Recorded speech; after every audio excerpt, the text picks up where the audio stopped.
Obrigado, Rogério. Fica melhor. Para a projeção, que fica melhor. Boa noite a todos. Está parecendo um curso de terça-feira, né? A turma veio, não cansaram da aula na terça não, e veio em peso aqui para essa palestra de hoje também, né? Legal, muito bom. Vamos falar sobre relacionamentos. Antes de começar a falar, eu vou falar duas coisas. Primeiro, eu não sou psicólogo, tá, gente? Quando a gente vai falar sobre relacionamento, vai achar que o cara é psicólogo e entende de tudo de relacionamento. Não é verdade. Eu sou um estudante de espiritualismo e o espiritualismo ensina uma ótica sobre relacionamento bastante diferente da ótica que nós estamos acostumados a ver. Então nós vamos falar aqui sobre essa ótica espiritualista dos relacionamentos, não sobre aquela ótica tradicional que é o que a gente vive, na maioria das vezes, de uma forma até indevida. Segundo ponto é o seguinte, tudo que eu falo aqui não é nada criação minha. Tudo que eu vou falar aqui é embasado em alguns autores. Praticamente nós vamos falar sobre dois autores. Nós vamos falar sobre Eckhart Tolle, num trabalho dele que chama O Poder do Agora, e vamos falar um pouquinho também de Krishnamurti, num livrinho dele chamado Liberte-se do Passado. Então, quando a gente fala alguma coisa, dá a entender que, poxa, esse cara aqui manja tudo. Não manjo nada, eu sou estudante desses livros e vou tentar passar a ótica deles sobre relacionamento, como eu falei, é um pouco diferente da ótica normal que a gente está acostumado a ver. E outro ponto que eu gostaria de chamar a atenção é que essa ótica, ela pode às vezes até chocar algumas pessoas, mas ela requer uma reflexão bastante profunda sobre os nossos relacionamentos, que eles podem ser muito melhores do que eles são. Mas isso, obviamente, vai depender de alguma coisa. Quando a gente encarar essa ótica espiritualista sobre relacionamentos de uma forma séria, com práticas espiritualistas. Então a gente fala aqui sempre nos nossos cursos, de meditação principalmente, porque se a gente ficar num curso e não fizer a prática do que você aprende depois naquele curso, é inócuo, não vai ter mudança nenhuma na vida da gente. Então são os três pontos que eu gostaria de relacionar bem, pode ser uma ótica diferente, mas ela pode ser realidade dependendo da prática de cada um nos teus relacionamentos. Se a gente sai, não analisa, não reflete sobre aquilo que nós falamos, então o nosso relacionamento vai continuar da mesma forma e não vai ter muita alteração não. Tá? Como é que eram nossos relacionamentos no nosso dia a dia? É assim que é o relacionamento de vocês no dia a dia? Né? Pode ser. Depois, a compensação, né? Ou é desse jeito aqui o relacionamento de vocês? De repente, é assim também, né? Não pode ser desse jeito aqui? Pode, né? Começou. Ou pode ser assim? Assim. Aí alguém enganchou alguém. Ou pode ser assim também. Então o relacionamento nosso normalmente é ou de uma forma ou de outra forma. Normalmente nos estágios iniciais, se faz de namoro, aquela coisa assim, tudo aqui, é benzinho para cá, é benzinho para lá, eu te amo, tu me ama, coisa e tal. Mas depois o relacionamento vai se conhecendo melhor e pode desencadear num outro tipo de relacionamento que nós estamos falando aqui. Então é só uma brincadeirinha para a gente ver que realmente esses relacionamentos que a gente vai falar, a gente vai focar mais no relacionamento de um casal mesmo, tá? Mas ele é aplicável a pai e filho, mãe e filha, irmãos, é aplicável a tudo, tá? Agora, o verdadeiro relacionamento, quando a gente transcender algumas coisas, vai ser como é ensinado pelos hindus. O que os hindus nos ensinam? Que o ser humano, há muito tempo atrás, ele era andrógeno. O ser humano era macho e fêmea. A separação dos sexos aconteceu na época da Lemúria, mais ou menos há 18 milhões de anos atrás. Então houve a separação dos sexos, e essa separação dos sexos nos transformou de um ser completo em um ser incompleto. Então a procura nos relacionamentos, o homem procura a mulher e vice-versa, ele está procurando aquilo que ele perdeu. Então nós, como espíritos, nós não somos nem homem nem mulher. Nós somos os dois. Nós temos as duas polaridades, as duas energias. Nós, como espíritos encarnados, nós nos manifestamos de uma forma separada, ora homem, ora mulher, tanto faz, mas é dessa forma. Então isso aqui é a tendência para que nós, num futuro, que ainda vai demorar um certo tempo, recuperar o androginismo que nós tínhamos no passado muito remoto. Seres completos, mais uma vez. É difícil falar sobre o androginismo em seres evoluídos como os seres humanos. Mas dá para falar sobre o androginismo, por exemplo, no reino das bactérias. Tem bactéria que é macho e fêmea. Não existe a separação. Ela, através de um processo de cisciparidade, se transforma em dois e elas evoluem em dois seres. Então na própria natureza, a gente vê que existe efetivamente esse tipo de coisa que nós estamos falando, do androginismo. Agora, olhando num organismo evoluído como o do ser humano, fica difícil a gente até compreender o que seria esse androginismo que nós estamos falando aqui. Mas a grande maioria dos ensinamentos espirituais falam isso. Nós éramos seres andrógenos e voltaremos a ser seres andrógenos.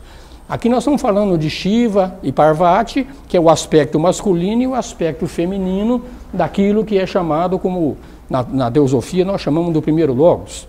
Os hindus chamam de Shiva, mas é o aspecto. Ora, ele pode se manifestar com um corpo numa determinada encarnação ou numa determinada aparição, pode aparecer como macho e como fêmea e tem consciência de que ele é isso.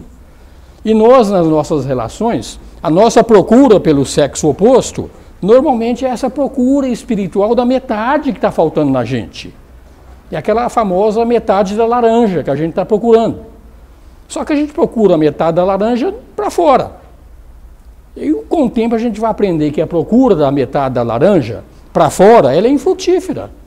Não vamos achar. A tua metade da laranja, enquanto você estiver procurando fora de você, não vão achar. Todo relacionamento está sujeito a altos e baixos. Isso faz parte do mundo da matéria, do mundo da dualidade. O dia que a gente entender que essa metade da laranja está dentro do nosso coração, que é o ser humano completo, aí sim, muda um pouquinho a forma de ser e a gente vai ser um ser humano completo mais uma vez.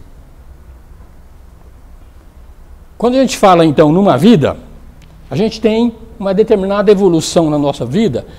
Para quem já fez os cursos com a gente aqui, fica mais fácil de falar. Mas normalmente o hinduísmo, a sociedade teosófica e outras filosofias falam muito que nossa vida ela segue em ciclos de 7 anos. Sendo que o primeiro dos 7 anos nossos é uma preparação para uma etapa final. Então aqui essa fase que nós vamos falar aqui, ó, é a fase de preparação da vida, que vai ser a fase da colheita. Então dentro dessa fase da preparação, nós ensinamos aqui na teosofia que nós temos diversos veículos de manifestação. Nós temos um veículo etérico, um veículo astral, um da mente, um da intuição e um da vontade. Então, nesses primeiros 7 anos de vida, é a preparação do veículo etérico. O veículo etérico é o veículo que absorve as energias prânicas, que absorve as energias do Sol. Então, é uma preparação realmente para que tenhamos o nosso veículo completo. Normalmente, dos 7 aos 14, a gente já começa a trabalhar um outro veículo, que nós chamamos de veículo das emoções. Emoção é uma coisa que a gente sente, mas ela não é gerada no corpo físico, ela é gerada num outro veículo que nós temos. Então nós trabalhamos muito nessa fase dos 7 aos 14 as nossas emoções. Depois dos 14 aos 21 anos, é a época que nós trabalhamos muito fortemente a nossa mente. Época de escola, de estudo. Então tudo isso aqui para nos tornarmos seres humanos cada vez melhores através dos ciclos sucessivos de reencarnações. Quando chegamos nessa faixa etária até os 28 anos, então nós já começamos a trabalhar o nosso veículo da intuição, começa a desabrochar alguma coisa. Então é tudo trabalho, preparação para a vida. Quando chegamos então na faixa dupla, que é agora dos 28 aos 35 e dos 35 aos 42, é a época de mais interesse material, que a gente mais luta pela vida, quer conseguir, quer comprar, quer conseguir essas coisas, é a luta. Nessa fase aqui, ó, então é o período da vontade, quando nós trabalhamos o nosso veículo superior, que é o veículo nosso da vontade. Então veículos são veículos e na realidade todos esses veículos têm um dono. E esse dono é o nosso espírito. Então o nosso espírito realmente preparando os veículos para a manifestação em uma determinada vida. Muito bem, aqui nós plantamos, aqui nós vamos colher. Então o que acontece aqui, agora, dos 42 aos 49, depois que a gente tinha trabalhado fortemente o nosso veículo intuicional, o resultado é que nós vamos ser pessoas com companheirismo pronunciado, ou o resultado, divórcio. Dependendo como foi essa preparação inicial. Quando a gente chega nessa faixa etária aqui, normalmente, é aquele negócio, não vou ser uma pessoa sábia, ou vou ser uma pessoa muito materialista, muito mente estreita, não tem muita coisa a fazer. Se trabalhamos bem esse veículo aqui nessa fase, na faixa dos 56 aos 63, nós vamos ser pessoas com compaixão ou vamos ser rígidos emocionalmente. E aqui depois vem uma recapitulação, uma segunda infância, pode ir hoje, antigamente 70 anos, quando isso aqui foi ensinado, já era um absurdo viver 70 anos. Hoje não, né? Hoje a gente vive até 80, 80 e pouco, às vezes até mais. Mas essas são as etapas da vida onde nós nos preparamos para realmente a nossa crescimento. Só que nossa vida que a gente tem ao longo do tempo, normalmente a gente só cuida dos interesses materiais. A gente quer se formar médico, quer engenheiro, quer ter sucesso, que a sociedade cobra da gente isso aqui. Só quem tem sucesso material é que é bem sucedido na vida. Agora eu pergunto, e como é que está o sucesso espiritual? Que é o dono de todos os veículos de manifestação, como esse espírito está evoluindo no nosso trabalho na matéria? Porque ele quer trabalhar na matéria. O espírito, realmente, o propósito dele numa reencarnação é preparar o veículo para ser responsivo ao espírito. A gente tem, na literatura, nas diversas religiões, exemplos de espíritos que realmente os veículos atendiam prontamente. São os grandes seres que a gente chama de Cristo, que a gente chama de Buda. Esses grandes seres realmente respondem, o espírito usa os veículos. Nós, na grande maioria de nós, estamos tão dissociados daquilo que nós chamamos de espírito e só nos ocupamos do mundo material. Então esse é um ensinamento a fazer, essa é a razão de ser dos relacionamentos. A gente acha, grande maioria acha, que relacionamento é uma coisa para ser feliz. Nós vamos mostrar aqui que relacionamento não é para ser feliz. Relacionamento é para crescer. Esse é o objetivo dos relacionamentos, crescimento. Se durante o crescimento der para ser feliz, que ótimo. Mas às vezes não dá. Não dá por desconhecimento. Então isso é a ótica espiritualista de relacionamento. Relacionamento é para crescimento espiritual. Não é para ser feliz. Pode ser feliz sem problema. Tá bom, Simone? Não precisa ficar assustada não, que de repente aqui pode ser feliz sim, não tem problema. Mas o objetivo maior dos relacionamentos é esse que nós estamos falando. Vamos olhar o que a Brahma Kumaris fala, por exemplo, sobre o amor. Eu vou ler o que está falando aqui. Ó. O amor é uma das qualidades originais da alma humana. Porém, ele se misturou tanto com apego, possessividade, dependência. Tais hábitos foram profundamente arraigados e são aceitos como normais. Hoje, ter ciúme do outro é normal. A gente aceita tudo isso como normal. O resultado é que o ser humano tem dificuldade de perceber a verdadeira forma de amor puro. Amor puro é incondicional. Tá? A qualidade do amor significa eu me importo, eu compartilho. Isso aqui, gente, ó, eu liberto. O verdadeiro amor espiritual não gera dependência onde os outros não podem ser ele mesmo. O nosso amor é muito bom enquanto o outro está fazendo o que eu gosto. A partir do instante que ele não faz o que eu gosto, já não me interessa mais. Então, uma definição bastante legal, a Brahma Kumaris que mandou, mas isso aqui você vai ver. Isso aqui é Brahma Kumaris, mas isso aqui é Krishnamurti puro também. Isso aqui também é Eckhart Tolle puro também, como nós vamos falar aqui. Agora, vou falar alguns tópicos do Krishnamurti sobre relacionamentos. Eu prefiro fazer essa palestra diferente de como a gente faz aqui nos cursos, com muita interação, Nos cursos é workshop, então tem interação a toda hora. A palestra eu prefiro fazer ela integralmente e a gente faz uma sessão no final dela para perguntas, para tentar chegar no final dela, que tem muita coisa interessante no que nós vamos falar aqui. O que o Krishnamurti fala? Simplesmente que nos nossos relacionamentos, o que a gente cria? Imagens, simplesmente imagens. Então, o marido ou o namorado tem uma imagem da namorada e vice-versa, e o relacionamento entre os dois é esse relacionamento entre imagens. E a gente tem imagem para tudo. A gente tem imagem de ser pai, tem imagem para ser mãe, a gente tem imagem profissional, a gente tem imagem para tratar com qualquer pessoa, a gente tem uma máscara prontinha. Então a gente cria imagens. Agora eu vou namorar, então vou botar a minha imagem de namorado, vou botar uma roupa limpinha, coisa e tal, e vou sair para um relacionamento com aquela imagem. Mas isso não é o ser real. Então o relacionamento, a grande maioria dos relacionamentos, ela é feita através dessas imagens. E isso não tem como ser realmente um relacionamento profundo. Eu falo, a esposa tem imagem do marido, às vezes até inconsciente, e vice-versa. E a gente fortalece a imagem, está cada vez criando uma imagem mais forte, e o nosso relacionamento são essas imagens. É isso aqui, é isso que acontece nos relacionamentos, são imagens.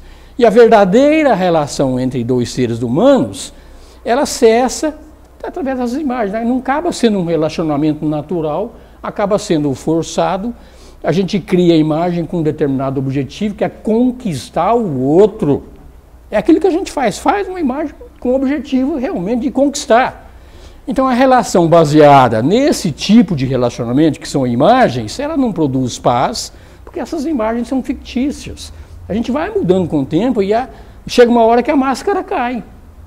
E aí a gente vai mostrar quem a gente é mesmo. Então como é que é possível a gente estar em paz no nosso interior nessas relações? Porque vida é isso aqui, gente. Vida sem relacionamento não existe.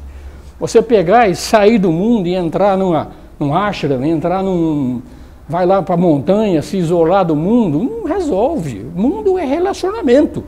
Então a gente tem que começar a fazer um relacionamento sério, um relacionamento coerente, um relacionamento profundo. E esse é o relacionamento espiritual.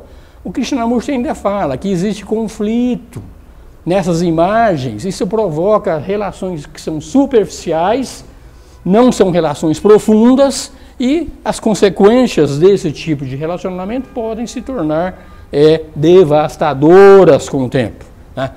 E o homem aceitou o conflito. O homem é o homem e a mulher, tá? Tanto faz. Aceitou o conflito. A gente aceitou a competição, aceitou o ciúme, a avidez, a ganância, aceitou a agressão. Tudo isso aqui é natural da vida. Se a gente olhar tudo que ele está falando aqui, gente, faz uma análise como a gente tem tudo isso aqui dentro da gente. Está lá, a gente esconde. Nas nossas máscaras, a gente esconde tudo isso aqui. Não tem, não, eu sou perfeitinho, eu sou um santo, mas está lá dentro. Essa é a imagem. Então, a gente procura criar um padrão de respeitabilidade nos nossos relacionamentos. Eu sou pessoa séria. Assim vai. E a maioria de nós é rica dessas coisas. Então, a sociedade criou isso na gente. A gente é rico em avidez, em inveja, cólera, ódio, ciúme, ansiedade. A gente é rico em tudo isso aqui. Em maior ou menor grau, depende de cada pessoa. Não estamos dizendo que o alvo é isso, não, mas em maior ou menor grau, todos nós temos isso aqui dentro da gente. Então, é fazer uma autoanálise, uma autoobservação e ver como tem tudo isso dentro da gente. Então, ele vem aqui e fala que a gente tem que ter uma vida simples. Vida simples, gente, é aquela vida onde você está completamente livre dessas coisas que a sociedade considerou como sendo coisas perfeitamente normais, abolir com tudo isso aqui. Mas as pessoas, o que ela quer? Normalmente é exibicionismo. A gente quer ser o melhor em tudo. Não dá para ser o melhor em tudo. Não dá, gente. É cansativo você ser melhor em tudo. E a gente procura fazer isso aqui, quer ser o melhor. É cansativo, essa é a verdade. Então a simplicidade, quem começa a viver uma vida mais simples é maravilhosa, que você fica livre dessa obrigação de ser bem-sucedido em tudo. E é o que a gente procura. Então, alguns conceitos que o Krishnamurti fez sobre o relacionamento. No final, eu vou voltar a falar um pouquinho do Krishnamurti, que ele tem uma definição de amor aqui que vai dar divórcio aqui no final, quando a gente falar aqui, mas tudo bem, tá? Vamos levar muito a sério não. Vamos falar um pouquinho sobre o Eckhart Tolle. O Eckhart Tolle, gente, tem muita gente que considera ele autor de autoajuda. Não é um autor de autoajuda. Os livros do Eckhart Tolle são livros para despertamento espiritual. Então, se a gente pega os livros do Krishnamurti, ou livros mais antigos também, são livros para despertamento espiritual, mas foram escritos numa linguagem tão complexa que é difícil de entender. Então o Eckhart Tolle tem uma grande vantagem, que ele pegou algumas coisas que eram muito difíceis de entender e escreveu numa linguagem mais simples, mais para o pessoal do Ocidente entender, que a gente não consegue ver alguns ensinamentos orientais, que eles são muito difíceis. Embasado, eu estou falando nesse livrinho dele, O Poder do Agora. A gente dá um curso aqui na Loja Liberdade também, só sobre esse livro, que eu recomendo. Quem não leu, leia. Mas eu volto a dizer sempre, aprendam a ler. Todo mundo aqui é analfabeto, ou a grande maioria é analfabeto. A gente lê para decorar. Ler é ler para refletir. Refletir sobre o que está lá. É na reflexão que a gente vai aprender o que está escrito por trás das coisas. Então ele fala que para relacionar a gente tem que viver no agora, sempre no agora. O que ele quer dizer? Que a salvação dos relacionamentos não está no tempo, não está no espaço, não está no passado e não está no futuro. Salvação do relacionamento é agora. Ou a gente melhora o nosso relacionamento agora, lembra que eu mostrei aquelas fases da vida que você está plantando? Ou você melhora o teu relacionamento agora, ou a consequência no final não dá certo. Então é agora, é o único momento que a gente pode fazer alguma coisa. Vamos lá, alguém aqui já fez alguma coisa no passado? Vamos responder aqui. Já, né? Todo mundo fez, não fez? Errado. Ninguém aqui fez nada no passado. Nada. Parece absurdo, né? Mas no passado, quando você fez, era o agora. Ninguém vai fazer nada no futuro. Não vai. Esperar o futuro para resolver o problema é perda de tempo. Você vai fazer alguma coisa no futuro, você vai fazer no agora, quando ele chegar. Então o agora é a única realidade que nós temos na vida. Todo o passado é para ser esquecido e todo o futuro pode existir ou não pode existir. Então, gente, é isso que ele fala, tem que aprender essa técnica de viver no agora, é a única realidade. Então, quem vive, quem aprende a viver no agora, é o único instante em que o espírito está tomando o corpo, tomando conta dos veículos, do corpo, das emoções, inclusive da mente. Mas, normalmente, a gente vive ou no passado ou no futuro. A gente é especialista em viver isso aí.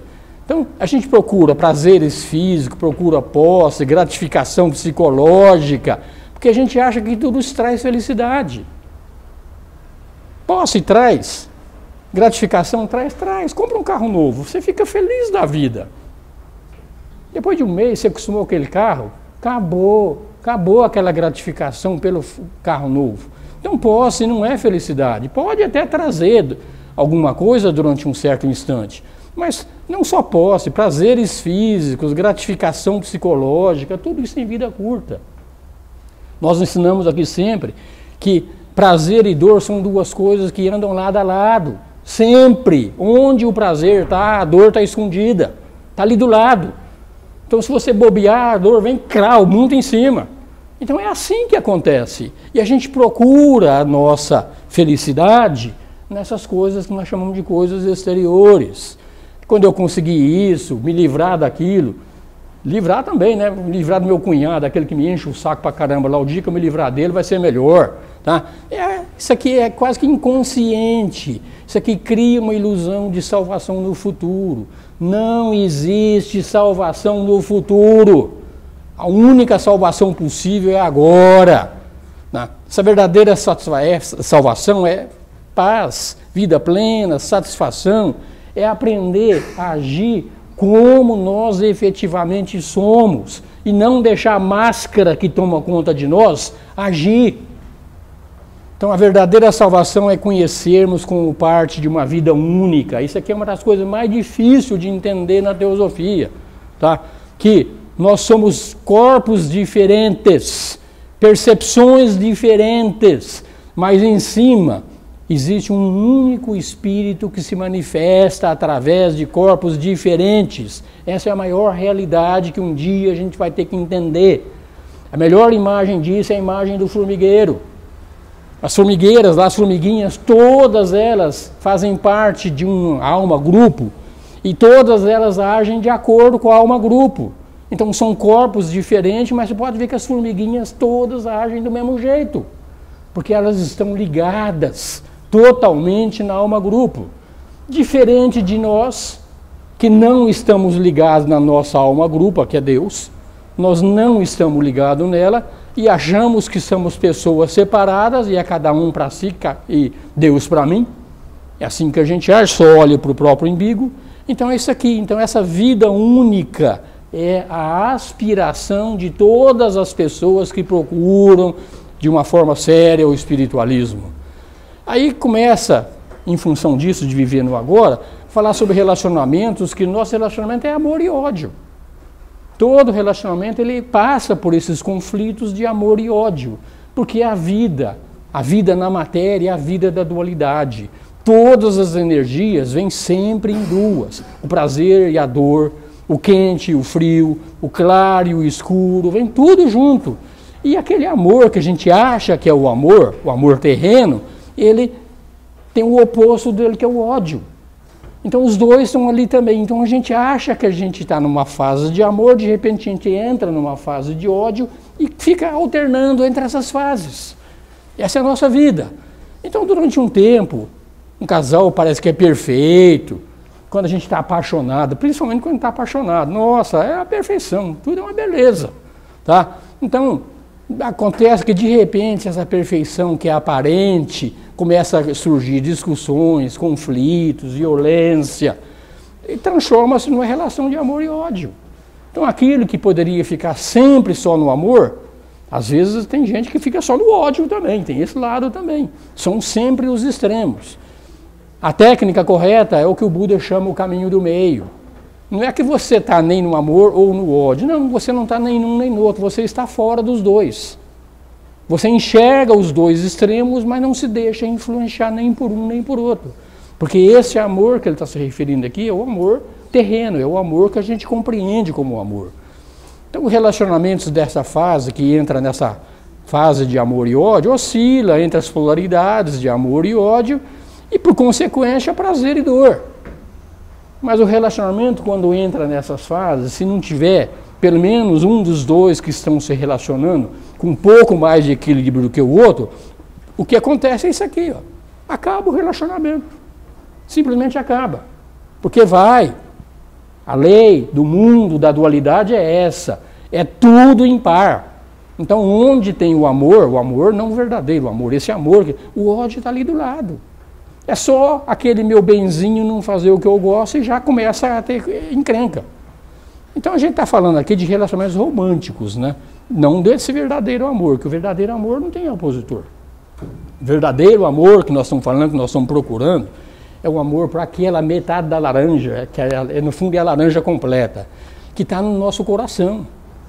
É aqui que nós vamos encontrar, é aqui que nós vamos achar Deus, é aqui que nós vamos achar o nosso espírito e vamos estar apaixonados por Ele. Esse é o ser. Então é aqui que é a procura para encontrar esse verdadeiro amor. Tá? Então, é mais fácil reconhecer, às vezes, a negatividade no parceiro do que enxergar na gente mesmo. Pode ver, gente, num relacionamento, quem está errado? É o outro. É sempre o outro que está errado, nunca é a gente. A gente não reconhece dentro da gente essa negatividade, não reconhece. Quem está errado é o outro. Vamos ver se isso é verdade, né? Então, essa negatividade, ela se manifesta com possessividade, ciúme, controle, insensibilidade, cobrança emocional e até violência física. É o que acaba acontecendo. Mas tem um lado também, quando a gente está nessa fase do amor e não do ódio, tem uma paixão pelo outro. Oh, coisa boa, né? Quando tem uma paixão pelo outro. A gente está vivo, tá? Alguém precisa de mim. Então, quando está desse jeito, a gente se sente especial. E o bom de tudo isso aqui é que o outro parece que sente a mesma coisa quando a gente está na fase do amor, então essa fase aqui é boa pra caramba, tá? Mas o que acontece nisso aqui, ó? Quando tem esse lado do amor, né, que cria uma dependência. Então o amor nesse sentido, o relacionamento nesse sentido, ele cria uma dependência do outro. Você só está feliz quando o outro está perto. Se o outro se afasta, você entra em uma fase negativa. Tudo isso aqui, então isso aqui, você fica viciado na outra pessoa. Então aqui vem eles ensinam que esse outro é a mesma coisa de uma droga. O cara que depende de tabaco, né, dona Sheila? Não depende mais, né? Tá conseguindo? Legal. Então o cara que é dependente de tabaco, se o tabaco não está lá, ele fica doidão. Ele vai sair e vai comprar o tabaco de qualquer jeito. E vamos falar em drogas mais fortes, um cara que é dependente de crack. A gente vê na rua e o cara fica desesperado, que precisa de alguma coisa. Então, esse necessitar do outro para se completar, ele tem falando que a gente pode ficar dependente de outra pessoa. Então, esse dependente de outra pessoa é como se fosse a mesma coisa do relacionamento de uma droga. Enquanto a outra está ali, a droga está disponível. Não estou dizendo que você é droga para ele, não, tá? Não estou falando isso, mas quando chega num ponto desse, quando a droga está presente, beleza. Mas quando a droga está ausente? E quando a droga não te ama mais, dá um pontapé na bunda e vai embora? Como é que fica? Acabou o amor? Aí vai sentir falta da droga, vai chorar, vai entrar em desespero. Isso aqui, se a outra pessoa abandona. Então vem hostilidade, vem desespero. Aí a pergunta é essa aqui, o amor pode se transformar no oposto dele em segundos? Então não é amor.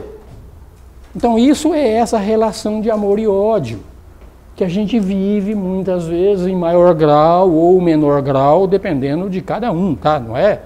A gente procura falar fortemente desse jeito, para a gente perceber que existe isso. Não necessariamente a gente está vivendo isso aqui agora, tá? Aí a gente tem esse vício e a busca da plenitude. Desejo de se relacionar é universal, gente. E ainda bem que existe isso aqui, tá? As pessoas acreditam que a paixão, o amor, liberta ela do medo, da necessidade, do vazio. Por que a gente procura outra pessoa para se relacionar? Mesmo quando a gente acaba de sair de um relacionamento, procura outro. Porque tem medo da solidão. Medo da solidão. Então você precisa de alguém para te completar. Então a gente sai, acata de um outro relacionamento. Então quando chega no nível físico, dizer que nós somos um, não é verdade. Nós somos seres incompletos. Nós temos, claro, a gente sabe que a gente tem tanto o hormônio masculino quanto o hormônio feminino. Nos homens a testosterona está mais ativa, nas mulheres, como é que chama a outra? Agora me fugiu o nome da estrógeno. Estrógeno está mais ativo. Mas é isso aí, nós temos os dois. Então é isso aqui que acontece. No nível físico, a gente não é um todo. Não somos. Tá? Cada um de nós é homem ou mulher, é metade. Então o desejo de ser completo é que surge essa atração entre homem e mulher. É o desejo de ser completo. Você voltar ao estágio que nós falamos no começo da palestra de androgenismo individual. É um impulso quase irresistível, essa atração que existe aqui pela polaridade oposta. E essa raiz desse impulso, que a gente chama de impulso... Caiu a coisa aqui, ó. Vamos ajeitar. É espiritual. É espiritual porque nós estamos manifestando a metade de um ser. Nós não estamos manifestando que o espírito é um ser completo, tá? Então, o desejo ardente de acabar, sair desse mundo da dualidade, retornar àquele estágio que nós éramos completos do androgenismo, que é a era, como falamos, na época da Lemúria, 18 milhões de anos atrás. Acaba sendo inconsciente. E o mais próximo que a gente chega disso aqui é a união sexual. A experiência sexual realmente é o mais próximo que a gente chega daquela experiência de você ser um ser completo. Tá? Não dá para ser mais do que isso. Tá? Mas essa união sexual também, quando a gente está naquela, principalmente quando tem amor envolvido, esse amor que a gente está falando terreno, quando ele está envolvido, Chega uma hora que a relação sexual acaba, é um para lá, outro para cá, o homem quer virar para cá, a mulher para lá e começa tudo de novo. Então a gente não é um ser completo, tá? Mas a gente procura. Então ela é um lampejo, a união sexual é um lampejo breve de plenitude. A gente tem um lampejo do paraíso, mas a gente não fica no paraíso, a gente volta, aí as preocupações voltam para a nossa cabeça e começa tudo de novo. Mas enquanto estava lá, a gente estava o mais próximo possível dessa experiência, tá? Então, no nível psicológico, então, no nível físico, fica claro que nós não somos um ser completo, nós somos metade e estamos procurando a outra metade. Mas no nível psicológico, essa sensação de não estar completo, ela é maior do que no nível físico. É aquele medo de estar sozinho. Ah, o que vai ser de mim se você me abandonar? Medo de ficar sozinho. Esse é o lado psicológico da coisa.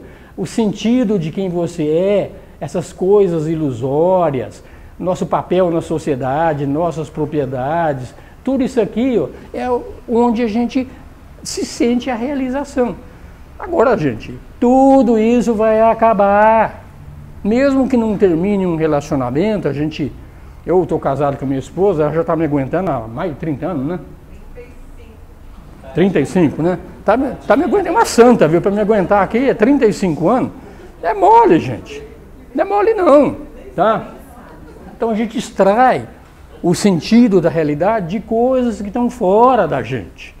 Enquanto a gente estiver procurando a nossa realização fora da gente, a gente está entrando numa fria, tá? Mas aí vem aquele relacionamento especial, acontece, você tem um ponto focal, a pessoa que você se apaixonou, mas o fato é, está fora de você. O que nós estamos insistindo com isso aqui? Se está fora de você, sinto muito, vai acabar. Não tem relacionamento eterno no mundo da dualidade. Alguém vai morrer. Não vai ser assim, vai acabar, tá? Então, se nos relacionamentos você vivenciou amor, quando vivenciou o oposto do amor, então a gente está confundindo o apego do ego com dependência com amor. No fundo é dependência, dependência do outro. O verdadeiro amor é aquele que não tem oposto, não tem oposto. Se o amor tem o oposto, não é amor, é necessidade do ego. Então aquela definição lá do início que nós fizemos do Brahma Kumaris falando que é amor. Amor é liberdade. Tudo que a gente quer fazer é aprisionar o outro. A gente quer pegar o parceiro e aprisionar ele e manter ele à minha disposição a hora que eu quero. Então esse não é o verdadeiro amor. Então continua esse vício, essa busca da plenitude. Chega um momento que a pessoa se comporta de um modo que não preenche mais suas necessidades. No fundo, não é as tuas necessidades, porque o espírito não depende de nada. É o nosso ego. Ele sente essa falta. E como em qualquer vício, enquanto o vício, a droga está ali, tudo bem. Mas chega uma hora que a droga não funciona mais. É só ver, gente. O alcoólatra, no começo, uma garrafinha de cerveja estava bom. Daqui a pouco é 2 garrafas de cerveja. Daqui a pouco é 3. Daqui a pouco é 4. Daqui a pouco ele quer tomar uma garrafa de pinga. E assim é, tá? Então, qualquer que seja o vício, veja aqui, ó, o vício pode ser álcool, comida, droga, pode ser inclusive outra pessoa. A pessoa se torna um vício para você. É um meio de usamos para encobrir o nosso sofrimento. A gente não está se encontrando espiritualmente. Que quem está se encontrando espiritualmente vai continuar todos os seus relacionamentos com muito amor. Mas não tem dependência. Tem quem? Não tem, não tem. Tá? Então os vícios não causam sofrimento. Vício nenhum causa sofrimento. Quando o sofrimento aflora por causa do vício, é isso aqui, ó. O sofrimento já estava dentro da gente. Ele já estava lá e o álcool faz aflorar alguma coisa. O sofrimento está lá, uma outra pessoa faz aflorar o sofrimento. Então, assim, tudo é vício em nossas vidas enquanto a gente estiver nessa polaridade de amor e ódio. Evitar se relacionar, fria. Não é resposta. Não, sofrimento vai estar lá. Se você está num relacionamento infeliz, e se separa e vai ficar sozinho, aquele sofrimento que já estava dentro de você vai continuar lá. Você é a única pessoa que não vai sair nunca da tua vida. Todos os outros vão sair. E você vai ter que aguentar você a vida inteira. Eu estou falando dessa forma como se o espírito e você fossem duas coisas separadas. Tudo bem, para efeito de estudo pode entender dessa forma. Mas é o espírito que vai nos aguentar o tempo todo. Mas no fim a gente vai descobrir que na realidade nós somos o espírito e hoje a gente acha que espírito é um negócio que está lá para cima e a gente não sabe o que é. Tá? Então a gente tem que chegar naquele ponto que é o título da palestra, transformar as relações que são viciadas em relações iluminadas. Como a gente pode fazer isso? Que até agora nós só mostramos problema, né? Mostrar só problema não adianta, então tem que ter alguma solução também para essa encrenca, né? Então vamos lá. Só estando presente. A única forma de que um relacionamento perdure enquanto der, porque relacionamento, vamos falar, mundo da dualidade, chega uma hora que acaba, não tem jeito. A morte vai separar. Pode ser que lá em cima a gente se encontre novamente, já pode ser, a gente não sabe. Tá? Então é estar presente. Por que é estar presente é a solução? Viver no presente é a vida em que o Espírito está atuante em nossas vidas. Alguém aqui vive no presente? De vez em quando, né? Mas na maioria das vezes pode observar a nossa mente como ela vai para o passado e como ela vai para o futuro. Nesses instantes que a nossa mente ou está no passado ou está no futuro, o Espírito simplesmente não está participando de nossas vidas. É o ego que tomou conta. Esse ego é criado por nós mesmos em diversas vidas. Uma hora a gente fala mais sobre isso. Tá? Mas, para o amor florescer, a luz da presença tem que ser forte para impedir que o pensador nos domine, que o ego nos domine. Porque se a gente vive no agora, o Espírito está presente. Mas quando a gente escapa, então a gente assume aquelas máscaras que nós falamos no começo, aquelas máscaras de respeitabilidade, e começa a agir tudo de novo, e voltou a encrenca tudo outra vez. Então a gente tem que saber que cada um de nós é o ser, é o espírito. E nós temos um negócio por baixo de nós que chama o pensador.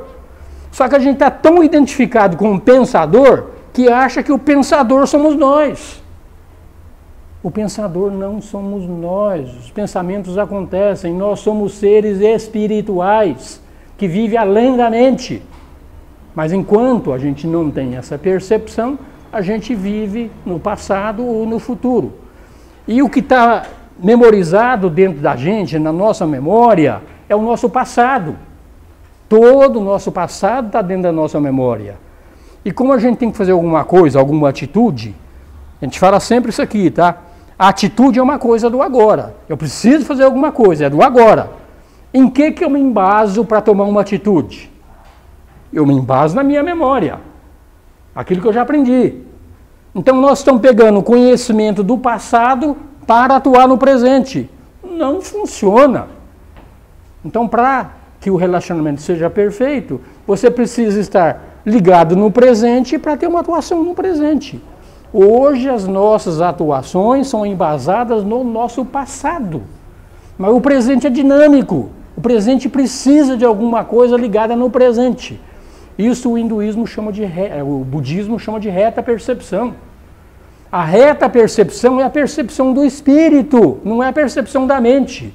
A percepção da mente é equivocada, ela é tendenciosa, ela é colorida, e a mente normalmente coloca a percepção em você de um jeito que você acredita que é a realidade. A gente acredita, tá? Então a gente tem que entender isso aqui, nós não somos o pensador. Então quando a gente para de julgar, aceita aquilo que é, a gente fica livre da mente e abre espaço para que o amor, a alegria e a paz entre. Quem que é esse amor, essa alegria e essa paz entre? É o Espírito se manifestando na vida. O Espírito é amor, é alegria, ele é paz, sem opositores. Tá? Então, para melhorar um relacionamento, tem que ter uma completa aceitação do outro, do jeito que ele é. Esse é o grande problema dos relacionamentos. A gente não aceita o outro do jeito. A gente quer mudar o outro. Gente, uma coisa, eu insisto sempre, desista de mudar o mundo. É perda de tempo. A única coisa que você pode mudar é você. Não tem como mudar outra coisa. Mas a gente quer isso aqui, a gente não aceita o outro jeito que ele é. A gente tem que ser do jeito que eu gosto. Assim é. Então, nesse momento, aqueles jogos mentais, a dependência viciada para de existir, acaba a independência, vítima e agressor acaba. Quando a gente começa a ter os relacionamentos iluminados, começando em aceitar o outro do jeito que ele é. E esse amor, que é o amor, é um estado do ser. Esse amor não está fora, está dentro da gente. Esse amor não tem como perder. Ele está aqui no nosso coração. É procurar realmente deixar o Espírito ser o dono de nossas vidas e pegar a nossa mente e jogar ela fora. Claro, a gente está falando figurativamente. Quando Jesus chegou e falou isso aqui, gente, tem uma frase de Jesus que é linda. Vinde a mim que meu jugo é leve. Ou seja, o Jesus é o Cristo, é o Espírito. Então, quando o Espírito está se manifestando, o jugo dele é leve. Agora, a nossa mente ela é terrível. A nossa mente está no mundo da dualidade, ela quer mais, quer mais, quer mais, quer ser o melhor em tudo, quer competir, competir, competir. É o mundo que a gente vive. Então, quando o Espírito age, vinde a mim que meu jugo é leve, o Espírito ele é paz, ele é amor, é todos esses aspectos, ele é Ananda. Não é Ananda? Você sabe o que é Ananda, né, gente? Ananda é bem-aventurança. Esse é o nome da nossa querida Ana Maria. Tá? Então, a gente não tem como perder ele. Tá? Então, Deus é eterna, vida única, debaixo de todas as formas de vida. Então, esse Espírito que nós estamos falando é um único Espírito se manifestando através de corpos diferentes. Essa é a vida única. Esse é o único amor real. Todo amor, no fundo, é o amor de Deus.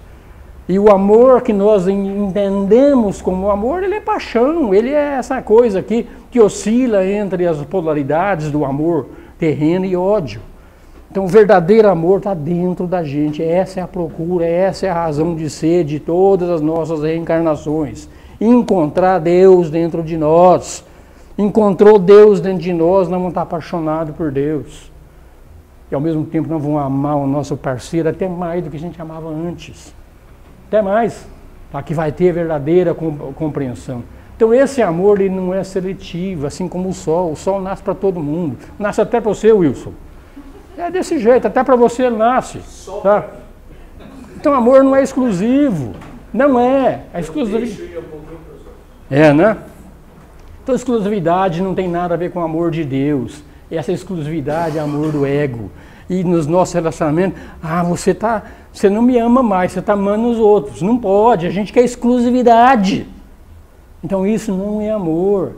Agora, mesmo sendo não seletivo, a intensidade pode variar. Não é igual.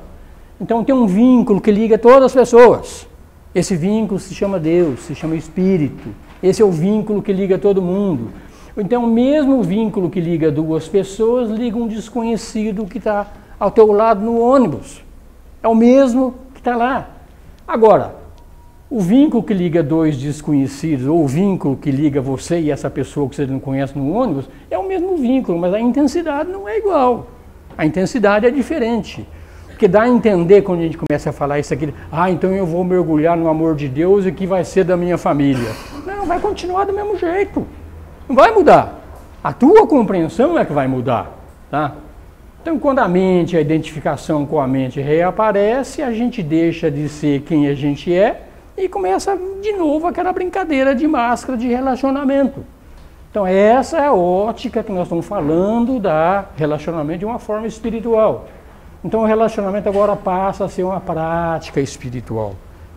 Quando os dois fazem a prática espiritual, que beleza, o progresso é muito rápido.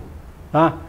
Seres humanos se identificam cada vez com a mente, cada vez mais. Então, os relacionamentos é isso aqui, é sofrimento.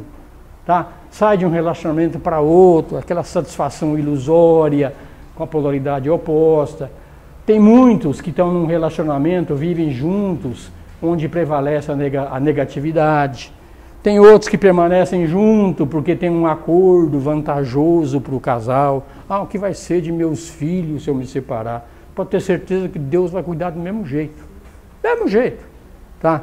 A gente acha que o outro depende de mim. Ninguém depende de ninguém. Essa é a realidade. Todo mundo tem Deus no teu coração. Entregue tua vida a Deus. Tá? Se toda crise representa uma oportunidade. Então, que a gente não aceita esse fato, que é assim, e procura essa entrega para aquele verdadeiro amor que nós estamos falando, quando o relacionamento vira uma prática espiritual. Então, a oportunidade escondida na crise, ela não se manifesta até que você aceite, analise, faz uma reflexão sobre você. E fazendo essa reflexão, você vai ver que o que ele está falando aqui, o Eckhart Tolle está falando, tem uma profunda verdade por trás de tudo isso. Tá? Então, você não pode transformar, você mal pode transformar a si mesmo. Agora, transformar seu companheiro é uma luta em glória, e vou dizer, você vai perder, tá? O que você pode fazer é criar um espaço para a transformação acontecer. Então, não querer, a Nanda querer mudar o Wagner ou vice-versa. Mas no relacionamento pode acontecer, você cria um espaço para a transformação acontecer. Não você querer mudar o outro, vai acabar o relacionamento com o tempo, tá? Então, o relacionamento vira uma prática espiritual, nesse sentido que nós estamos falando. É uma prática espiritual onde, por isso nós estamos falando, o relacionamento foi feito para crescimento. Quando nós encaramos o relacionamento dessa forma, os dois crescem junto, tá? Então, quando você nota que o teu parceiro, então, está inconsciente, dá um abraço amoroso nele, porque inconsciência e conhecimento não ficam juntos. Inconsciência detesta conhecimento, detesta, tá? Então a energia que está por trás da agressão, está por trás da hostilidade, ela acha o amor insuportável, insuportável. Então quando tem um casal que um dos dois já pratica isso aqui, é uma boa chance de que esse relacionamento dê certo, tá? Se você reage à inconsciência do teu parceiro, então aí a coisa vai degringolar e vai ficar feia mesmo, tá? Se você continua buscando um relacionamento como forma de salvação, sinto muito dizer, não é salvação. Relacionamento todo, a gente está sempre insistindo, vai acabar. Mas se você aceita que o relacionamento é para você se tornar consciente e não ser feliz, o relacionamento vai te dá sim a salvação quando há essa ótica por trás deles. Agora, você não se incomoda não se o teu parceiro não cooperar. Incomoda não, tá? É através de você que a consciência chega nesse mundo. Então, um já fazendo essa prática já vai ser o meio caminho andado, tá? Acusar o outro de não ter consciência, isso aqui tem muito, né? Você é um inconsciente, você está desligado, sei lá, tudo, começa as brigas, né?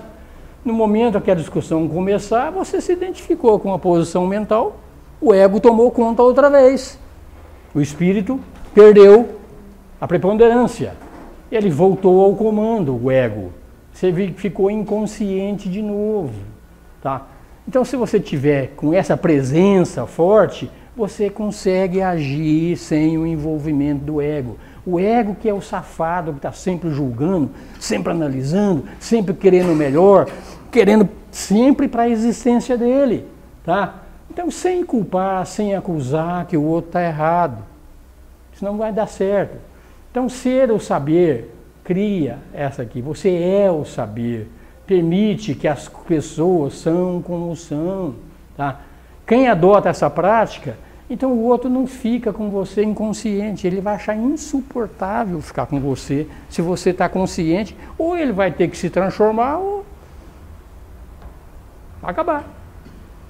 Se os dois concordam em fazer esse relacionamento, a prática espiritual do casal passa a ser uma prática espiritual, relacionamento como prática espiritual, que ótimo.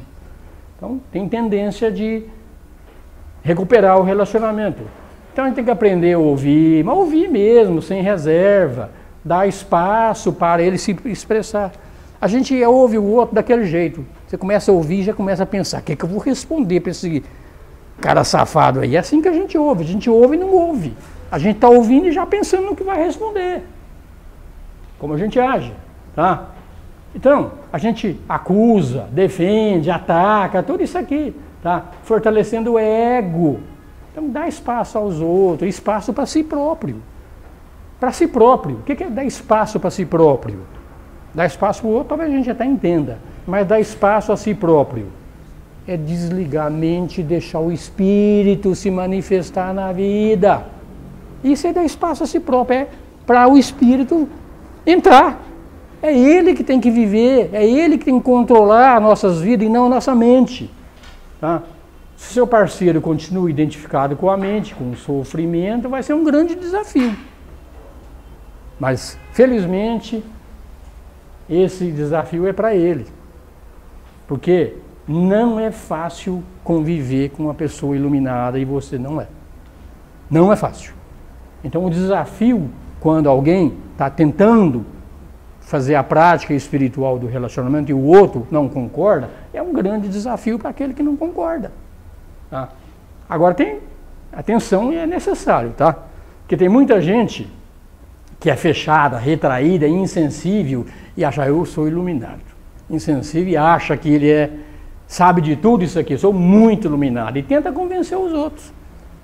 Tenta convencer o outro que ele é iluminado. Veja aqui, ó. Os homens têm mais tendência a agir assim do que as mulheres. Isso é um ensinamento do tolo e se a gente analisar, a gente vai ver que normalmente isso acontece sim, tá? Então, se você age mais com a cabeça, você precisa colocar um pouco de emoção no corpo também. Gente, a manifestação do espírito na matéria, ou ele polariza no nosso aspecto emocional, ou ele polariza no nosso aspecto mental. É assim.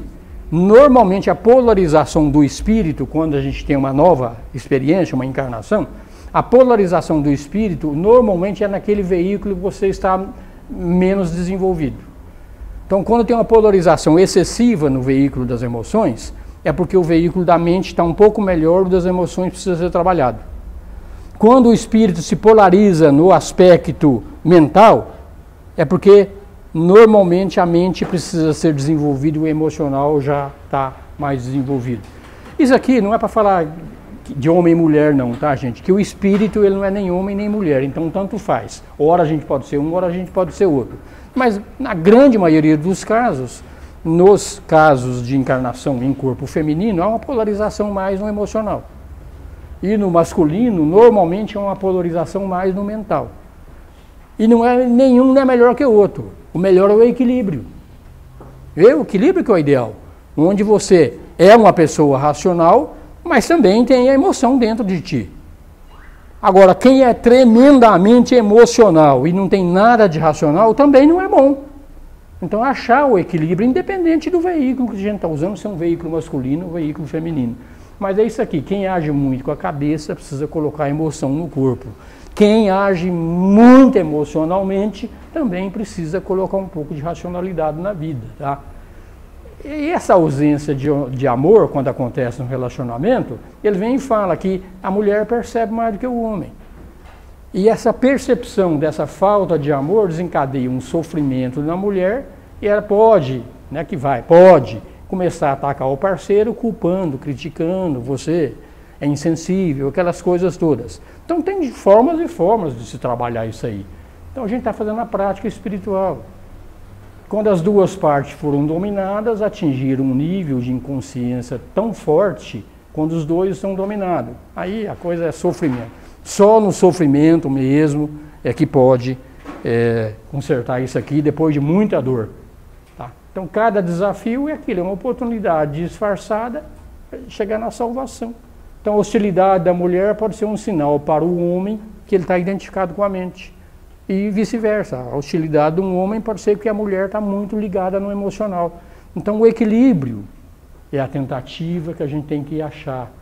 Então a gente não pode ser o sofrimento, a mulher tem que ser o saber. Então não é ser o sofrimento, é ser o saber. Observar que tem sofrimento emocional dentro de ti e refletir sobre isso. Acessar o poder do agora e trabalhar nessa transformação. Isso vem pela entrega. A energia espiritual penetra nesse mundo. Quando você está cansado de apanhar, você já fez tanta coisa, já tentou resolver tudo, você pega e entrega para Deus. Quando você entregar para Deus, gente, é um alívio tremendo. É um exemplo que os espiritualistas dão, é que às vezes a gente carrega uma mala. Às vezes a mala é sem alça, né? A gente carrega uma mala sem alça também, mais difícil ainda, né? É um relacionamento. Quando a gente carrega uma mala sem alça. Aí você está andando na vida, você está carregando uma mala. Aí passa o trem da vida na tua frente, você entra no trem. Em vez de você pegar essa mala e colocar no bagageiro, você continua carregando a mala. Você é muito trouxa, né? Mas é isso que a gente faz no nosso relacionamento, de não entrega. O trem é a vida vai, a vida é Deus. Então a entrega, quando a coisa não está dando certo, entrega para Deus. A gente não consegue resolver tudo, quem resolve tudo é Deus. Então quando um relacionamento está infeliz, a gente tem uma prática, a gente entrega. E a coisa pode dar certo.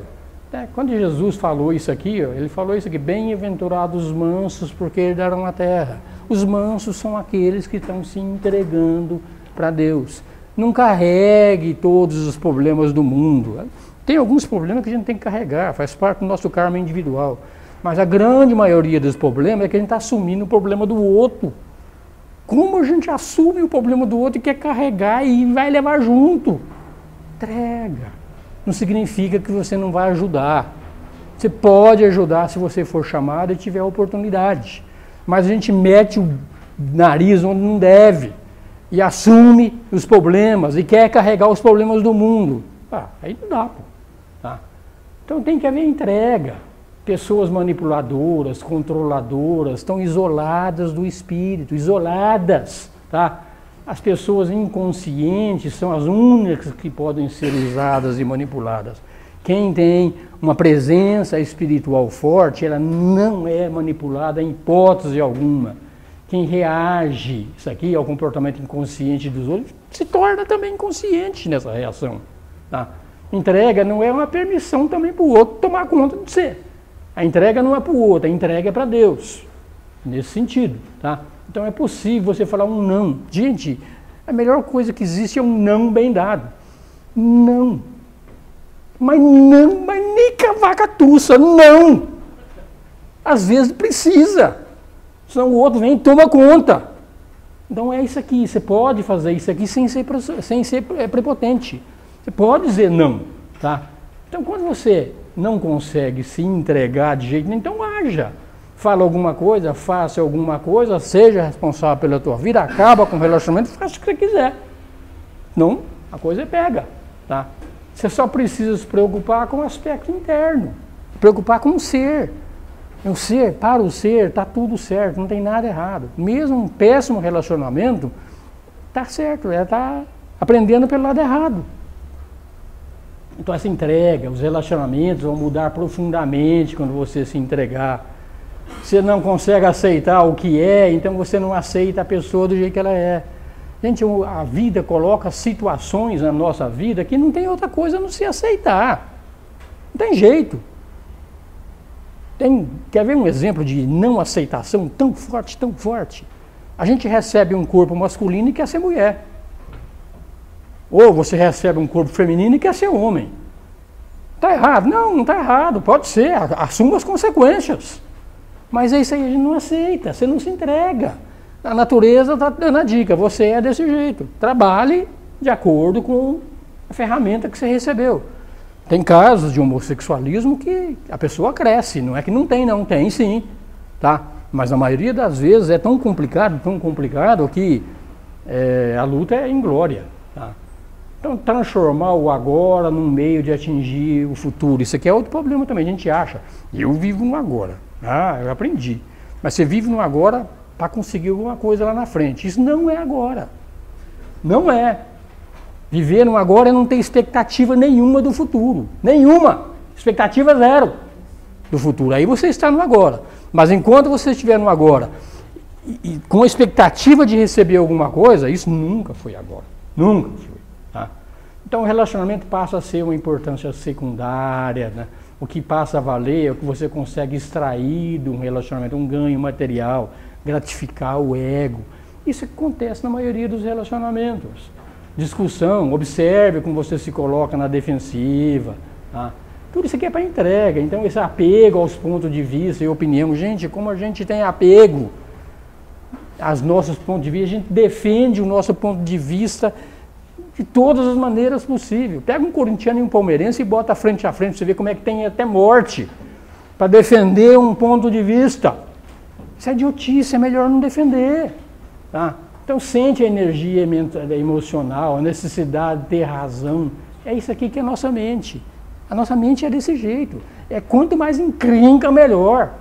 Porque ela te mantém preso na matéria, não deixa o espírito se manifestar. Tá? Aí no meio de uma discussão você descobre que pode fazer uma escolha, abdica da tua reação, abdica do teu ponto de vista, você se entrega.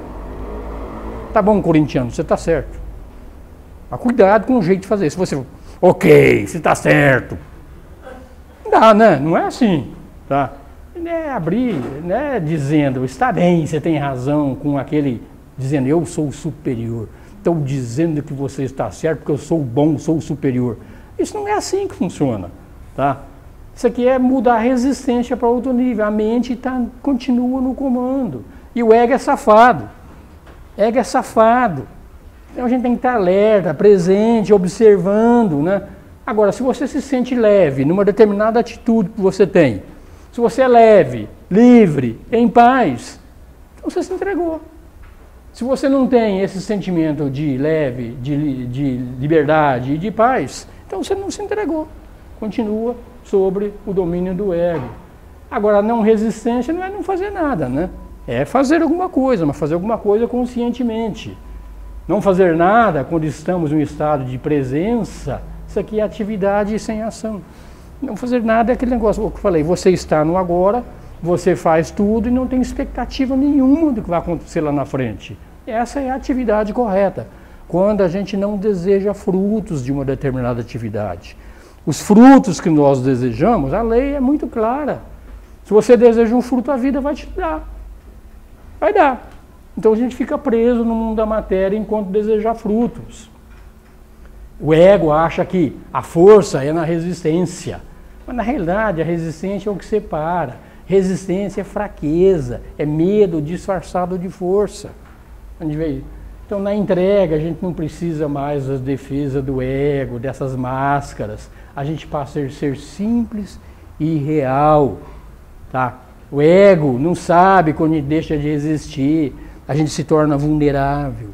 Então quem se torna vulnerável é ensinado nas diversas filosofias também, que o cara mais rico do mundo é o que não tem nada. Desde que ele não deseje ter também, que se ele não tem nada e deseja ter, então está ferrado do mesmo jeito. Mas se ele não tem nada a defender. Ele vive simplesmente.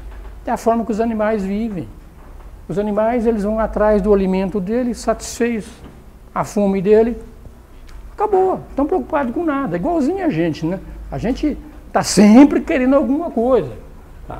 Então isso aqui são os ensinamentos do Tolle sobre relacionamento. Como eu falei, é uma ótica diferenciada de relacionamento, e se isso vai ser uma realidade ou não vai ser uma realidade, isso depende exclusivamente de cada um de nós. Vou falar um pouquinho sobre o Krishnamurti de novo, vou falar rápido, que já são 9 horas, não tenho muito tempo mais, mas dá para falar alguma coisinha do Krishnamurti ainda, que é a definição de amor do Krishnamurti, que ela é meio pesada, tá? Necessidade de segurança gera sofrimento e medo. Busca de segurança atrai insegurança. O que é amor? É ideia? Se ele é a ideia, pode ser cultivado, pode ser conservado, pode ser nutrido. Como a gente vai descobrir o que é o amor? Ele vem e fala aqui, adoração de alguém, amor carnal, troca de emoções, aquilo que a gente chama de amor humano, o que tem lá? Prazer, competição, ciúme, desejo de possuir, de conservar, de controlar. Aí você vai ver que o Eckhart Tolle, no fundo, ele copiou o Krishnamurti, tá? Mas numa linguajar mais fácil de entender. Tá? Todo mundo, os homens chamados santos, sustentou que olhar para uma mulher é pecaminoso. Isso aqui ensinaram, que a gente não pode se aproximar de Deus e se entregar ao sexo. Ele vem falar que negando o sexo, a gente arranca os próprios olhos, porque você está negando a beleza está ligada à mulher. Mulher é o aspecto natureza, E o homem é o aspecto mente, vamos falar assim, né? A beleza está na mulher, está na natureza. Então, compreender o amor, você tem que se libertar de alguns preconceitos, descobrir que o amor, o que não é o amor. Aí ele meio que fala que a maioria, o amor é desejo acompanhado de prazer dos sentidos, apego e preenchimento sexual. Isso é a maioria. Sexo nos dá momentaneamente abandono de nós mesmos. Acontece, desejo é constante repetir. A gente quer repetir, repetir, repetir. Então é a mente que está trabalhando. Então a gente fala que ama a nossa esposa. Nesse amor está incluído o prazer sexual, o prazer dela cuidar dos filhos, de cozinhar. A gente depende dela. Ela nos deu o corpo, nos deu as emoções, tudo isso aqui, bem-estar. Um dia ela abandona e o equilíbrio emocional, ó, acabou o equilíbrio emocional. Isso vale também o contrário, tá? Então o que a gente está falando é isso aqui. Enquanto você me pertence, eu te amo. Tão logo você não me pertence, eu te odeio. Se você depende dela para ter o prazer, tu é escravo dela e tu está ferrado. Tá? Quando uma pessoa ama, tem que existir liberdade. Tá? Nesse estado de pertencer ao outro, tem isso aqui. Existe medo, não existe amor. Sentimento e emotividade. Nada disso aqui é amor. Tá? Amor não é pensamento, é passado. O pensamento não pode cultivar o amor, que o amor é o amor do espírito, é o agora. Então quando você fala amarei ou amei, isso não existe. O amor é eu amo, não é nem passado nem futuro. Você conhece o amor, você não segue ninguém. Olha, isso aqui é muito importante. O amor não obedece. Simplesmente não obedece. Tá? Quando se ama, não tem respeito, não tem desrespeito. Se ama. Amor não tem responsabilidade, nem deveres, fazer uma coisa por dever, a gente não ama. Quando tem amor, não tem responsabilidade, não tem dever, simplesmente não tem. Os pais, que aqui mudam um pouco de relacionamento, também acham que são responsáveis pelos filhos. Não são. Zelar de filho é a mesma coisa que a gente deveria quando zela de uma árvore, de uma planta. Você rega, trata com carinho, trata com ternura. Mas quando a gente prepara os nossos filhos para a sociedade, que é o que nós fazemos, preparar os filhos para a sociedade, a gente está preparando eles para ser mortos. É o mundo da competição, é o mundo da dualidade. É o que nós estamos fazendo. Quando a gente perde alguém que ama, as lágrimas são para esse alguém ou é pelo morto? Por você mesmo ou por um morto? Se choras por autocompaixão, a lágrima não significa nada. Se compreender isso aqui então, verá que o sofrimento é o eu, é o ego. O sofrimento é criado pelo pensamento, que é do tempo. Sofrimento e amor não coexistem. E perguntar o que é amor, pode ter muito medo da resposta, porque a resposta do que é o amor pode significar uma reviravolta muito grande. Você pode descobrir que você não ama a sua esposa, você não ama teu marido e você não ama teus filhos pela definição de amor, esse amor real. Mas se você quer descobrir o que é o amor, então você vê que medo não é amor, dependência não é amor, ciúme não é, posse e domínio não são, responsabilidade e dever não são amor, autocompaixão, agonia de não ser amado, nada disso aqui é amor. Quando exerce a vontade, a disciplina e para amar, que a gente faz isso aqui, né? O amor foge. Não tem como exercer isso aqui, ele acontece, ele vem do espírito. Então, praticar um método de amor, o que você pode se tornar hábil em alguma coisa, você pode se tornar um Dom Juan, mas não é amor, tá? Você pode se tornar até mais bondoso, mas nada disso é amor. Nesse mundo dividido não existe amor, porque existe prazer, desejo, isso é o que tem importância. Não existe amor se não tem beleza. Beleza não é uma coisa que se vê, só a beleza quando o coração e a mente sabem o que é o amor. Não buscar o amor é a única forma de encontrá-lo. Inesperadamente, não como resultado, não como esforço, ele acontece. Krishnamurti ensina, você quer que o amor entre na tua vida, é como o sol entrar na tua casa, abra a janela. Então você tem que abrir a janela do teu coração e deixar ele acontecer. Amor é uma coisa nova, é fresca, não existe ontem nem amanhã, foge do pensamento. Só quem é muito inocente sabe o que é amor. Encontrar amor quando o pensamento alcança a compreensão, termina. Aí você pergunta, se eu encontrar esse amor, o que vai ser da minha mulher? Ou da minha família? Aí ele vem e fala, quem pergunta desse jeito mostra que você nunca teve realmente fora do campo do pensamento, que o amor não faz parte do pensamento. Então o amor não tem pensamento, não tem tempo, tá? Ultrapassar o pensamento e o tempo, consciente daquilo que é chamado amor. Tá? Chegar a essa fonte, quando a gente não sabe como chegar, o que você faz? Não faz nada. Não tem que fazer. Deixa acontecer. Não tem que fazer nada absolutamente. Se não busca, não deseja, não persegue, então acontece o amor. Quando você percebe, é pensar que ser amor não é de forma nenhuma. Amor é satisfação mútua. O nosso amor é isso aqui, é satisfação mútua e é mútua exploração. Não tem manhã nem ontem, já falamos, tudo isso aqui é Krishnamurti. E nós falamos um monte de coisas aqui. Então a gente vê que o amor pode ser uma prática espiritual. Existem algumas leis universais que são muito fortes. Agora, o nosso tem uma lei que impede da gente chegar nesse relacionamento iluminado. Essa não deixa realmente a gente chegar lá. Essa lei aqui, ó.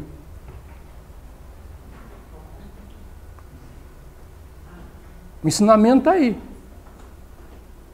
Agora, a prática depende de cada um. Chegamos no fim, gente. O que eu queria falar era isso aí, sobre relacionamento. Falei, é uma ótica diferente, mas é uma ótica a ser muito refletida e parar de realmente de procurar a felicidade fora da gente, que a felicidade está dentro da gente. Aqui.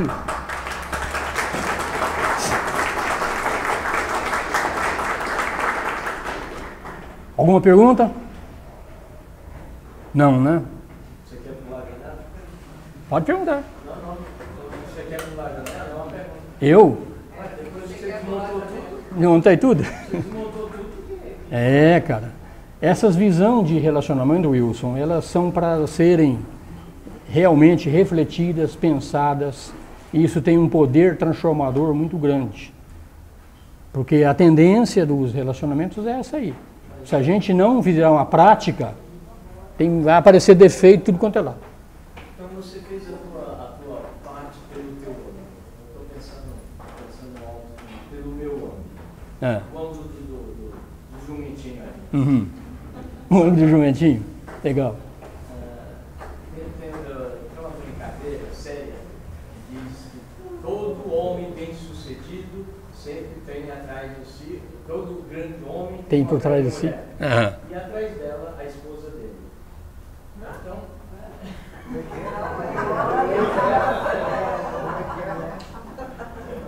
não pode ser o contrário, não, Wilson? Não pode ser o contrário? Eu brinquei para destressar um pouco, porque eu próprio estou aqui sentado. Eu sei, eu acredito. Eu acredito. Porque se você for olhar tudo, você tem que destruir tudo. Não existe. É uma ótica revolucionária. Revolucionário não, o Big Bang, começar tudo do zero. Porque se você pega na lambrura, como se diz, eu não morei lá nessa época, eu sou mais jovem, onde as pessoas não tinham competição, era aquela beleza eterna, tal, aquele nirvana na terra, paraíso. E daí você evolui, essa tal dessa natureza, evolui para a separação dos sexos, né? E depois para a dominação do macho pelo território, pelas fêmeas, pela violência. E aí você gera uma droga num sistema chamado capitalismo, que é da posse. Então o amor, ou a parceira, ou o parceiro, virou propriedade, virou posse. Então tudo isso eu ponho no cômputo exatamente do meu medo de não ter posse. E aí eu projeto isso de várias formas. E quando eu não tenho essa posse, eu crio a violência, e aí eu crio um inferno dentro de casa, com meus filhos, com a minha companheira, e vice-versa, né?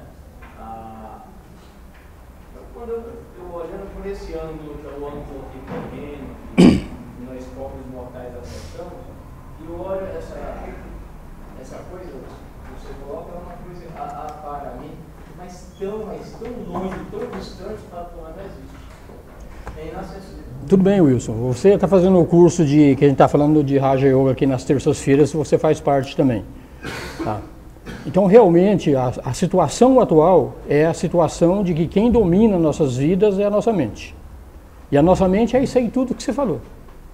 Tudo isso aí. É competição, é luta, é poder, é capitalismo, é tudo isso aí. O mundo espiritual não é nada disso aí. O mundo espiritual acabou a competição e entra a cooperação. Entra o anarquismo, onde todo mundo é responsável por todos e ninguém é responsável por nada.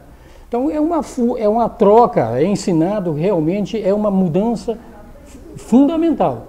É sair do mundo da mente e entrar no mundo do espírito. Então, enquanto a gente não tiver um vislumbre do que é essa vida do espírito, é isso aí que você falou, você tem toda a razão, isso aqui é utopia. A partir do instante que você passa a ter um vislumbre dessa experiência, você vai ver que isso não é tão utópico assim. E para você ter o vislumbre dessa experiência, você tem que pagar o preço para experimentar. Enquanto você não pagar o preço para experimentar sobre o que nós estamos falando aqui, você vai continuar no mundo da mente, vai continuar dominado pela mente, e o mundo da mente é esse mundo que a gente vive, ele não vai mudar nunca. É ciclo, ora é capitalismo, ora é comunismo, são ciclos, mas é desse jeito, é o mundo da mente. Então há uma necessidade de ter coragem, precisa coragem, para enfrentar e começar a encarar o que é o mundo que existe além da mente, e você só vai conseguir ter um vislumbre do que é esse mundo que existe além da mente o dia que a tua mente der sossego. E a tua mente, eu conheço você de longa data já, a tua mente é muito ativa. E quanto mais ativa é a mente, mais difícil é você ter um vislumbre desse mundo espiritual. Você tem que aprender a ficar calado. Não é falar calado aqui na palestra, não. É calado mentalmente. Calado mentalmente, a voz do silêncio. Enquanto você não fizer uma prática dessa e ter um pequeno vislumbre do que seria esse mundo, Wilson, nós não vamos continuar brigando, como a gente já está brigando a longa data, e vamos continuar. Porque só 2